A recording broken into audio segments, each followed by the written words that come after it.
ഭാരതത്തിന് നേരെ ആര് വിരൽ ചൂണ്ടിയാലും അത് എത്ര വലിയ കൊമ്പനായാലും ശരി, മുഖത്ത് നോക്കി മറുപടി പറയാൻ ഇന്ന് ഇന്ത്യക്ക് അറിയാം. ഞങ്ങൾക്ക് ഉപദേശം നൽകാൻ വരണ്ട, സ്വന്തം നാട്ടിലെ അക്രമം ആദ്യം പോയി നോക്കൂ എന്ന് വിദേശകാര്യമന്ത്രി എസ് ജയശങ്കർ ലോക രാജ്യങ്ങളോട് പറയുമ്പോൾ അത് വെറുമൊരു മറുപടിയല്ല, മാറിയ ഭാരതത്തിന്റെ ഗർജനമാണ്. ലക്സംബർഗിൽ ഇന്ത്യൻ സമൂഹത്തോട് സംസാരിക്കവെയാണ് എസ് ജയശങ്കർ പാശ്ചാത്യ രാജ്യങ്ങളുടെ ഇരട്ടത്താപ്പിനെതിരെ ആഞ്ഞടിച്ചത്. പഹൽഗാം ഭീകരാക്രമണത്തിന് മറുപടിയായി ഇന്ത്യ നടത്തിയ ഓപ്പറേഷൻ സിന്ദൂർ എന്ന സൈനിക നീക്കത്തെ ചോദ്യം ചെയ്തവർക്ക് കനത്ത പ്രഹരമാണ് അദ്ദേഹം അവിടെ നൽകിയത്.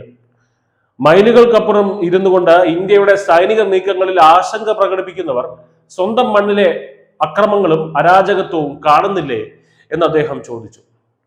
നിങ്ങൾ ഞങ്ങൾക്ക് സൗജന്യ ഉപദേശം തരുന്നു, പക്ഷേ നിങ്ങളുടെ സ്വന്തം പ്രദേശത്തെ അക്രമത്തിന്റെ തോത് എത്രയാണെന്ന് ചിന്തിച്ചിട്ടുണ്ടോ? ഇതായിരുന്നു ജയശങ്കറിന്റെ മാസ് മറുപടി. സ്വാർത്ഥ താല്പര്യങ്ങൾക്കും സ്വന്തം ലാഭത്തിനും വേണ്ടി മാത്രം സംസാരിക്കുന്ന രാജ്യങ്ങൾ ഇന്ത്യയെ ധർമ്മം പഠിപ്പിക്കാൻ വരേണ്ടതില്ലെന്ന് അദ്ദേഹം തറപ്പിച്ചു പറഞ്ഞു.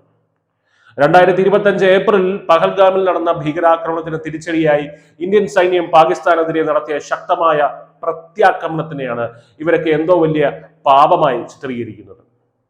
ഇന്ത്യയുടെ അതിർത്തി കടന്നുള്ള ഈ നീക്കം പാശ്ചാത്യ രാജ്യങ്ങളെ സാരമായി തന്നെ പ്രകോപിപ്പിച്ചിട്ടുണ്ട്. ഇന്ത്യ സംയമനം പാലിക്കണമെന്നും മേഖലയിൽ സംഘർഷം ഒഴിവാക്കണമെന്നും പറഞ്ഞ അമേരിക്കയും യൂറോപ്യൻ രാജ്യങ്ങളും ഒക്കെ തന്നെ അന്ന് രംഗത്തെത്തിയിരുന്നു. ഭീകരവാദത്തെ തുരത്താൻ ഇന്ത്യ നടത്തുന്ന പോരാട്ടത്തെ പിന്തുണയ്ക്കുന്നതിന് പകരം സമാധാന പ്രസംഗങ്ങളുമായി എത്തിയവരുടെ കാപട്യമാണ് ഇപ്പോൾ ജയശങ്കർ തുറന്നു കാട്ടിയിരിക്കുന്നത്. ആഗോള രാഷ്ട്രീയത്തിൽ ഇന്ത്യ ഇന്നൊരു വികസ്വര രാജ്യം മാത്രമല്ല, വളർന്നു വരുന്ന ഒരു ലോകശക്തി കൂടിയാണ്. മുൻകാലങ്ങളിൽ പാശ്ചാത്യ ശക്തികളുടെ ഉപദേശങ്ങൾക്ക് മുന്നിൽ തലകുനിച്ചിരുന്ന ഒരു രീതി ഇന്ത്യക്കുണ്ടായിരുന്നു. അമേരിക്കൻ സെക്രട്ടറിമാർ ഇരിയട അവിടെ എന്ന് പറയുമ്പോൾ ഇരിക്കുന്ന ഒരു കാലം.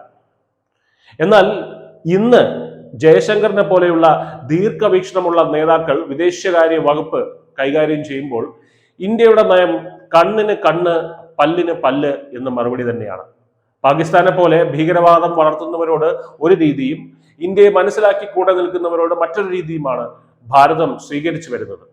ഇത് കേവലം രാഷ്ട്രീയമല്ല, മറിച്ച് രാജ്യത്തിന്റെ പരമാധികാരത്തിനെ ചോദ്യം ചെയ്യാൻ ഒരുത്തനെയും അനുവദിക്കില്ല എന്നുള്ള ഉറച്ച നിലപാടാണ്.